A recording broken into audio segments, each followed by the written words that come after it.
Miam!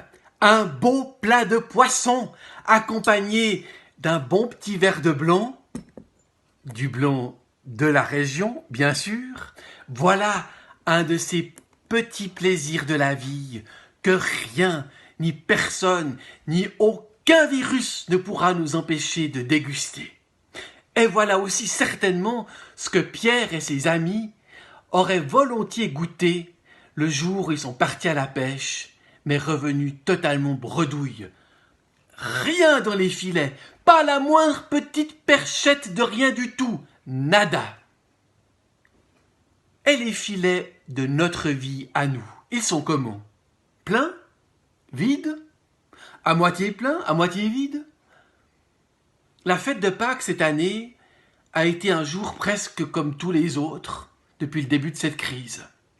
C'est un peu comme si le soufflet de la résurrection n'était pas monté aussi bien que d'habitude et était redescendu tout aussi vite. Après Pâques, nous sommes très rapidement retombés dans ce qui est presque devenu banal depuis bientôt 2 mois.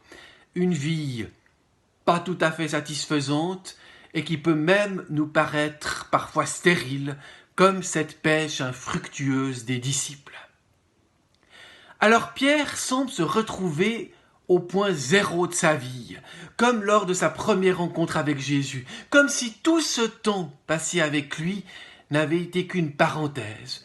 Une belle parenthèse peut-être, mais une parenthèse tout de même. La vie continue, mais elle ressemble plus que jamais à une pêche qui ne donne rien. Et voilà que le Christ ressuscité va prendre l'initiative de la rencontre, au cœur de toute cette stérilité un peu déprimante. Tout d'abord, il met le doigt sur le manque. Avez-vous pris du poisson, mes enfants? Le Christ met le doigt sur le manque, non pas pour accabler, non pas pour culpabiliser, mais au contraire pour que du vide des filets, quelque chose puisse naître, quelque chose de l'ordre d'une grâce à venir. Jetez les filets du côté droit de la barque et vous trouverez, dit le Christ. Le côté droit, c'est le bon côté, c'est le côté favorable. Le Christ connaît ce bon côté. Il connaît notre bon côté à chacun de nous. Et il nous appelle plus que jamais à exploiter ce bon côté.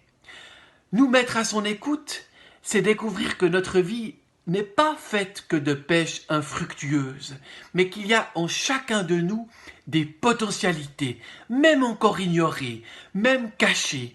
Il y a chez chacun de nous un côté droit, un côté favorable en nous, plein de richesses, plein de trésors qu'il s'agit de mettre au jour.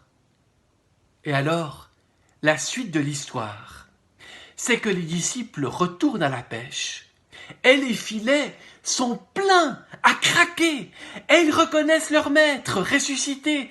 Alors, ils peuvent prendre le deuxième ton de l'histoire, celui du repas, du partage, de l'expérience communautaire. C'est aussi cela que le Christ attend de ses amis.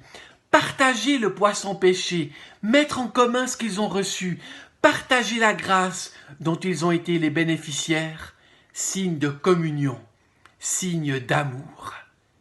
Alors, chers amis, même si l'avenir nous paraît sombre encore, même s'il nous semble que nous n'avons rien à donner, il y a là la plus belle des promesses. Nos filets sont appelés à se remplir avec la perspective d'un beau festin le jour où nous pourrons enfin nous retrouver. En attendant, bon appétit!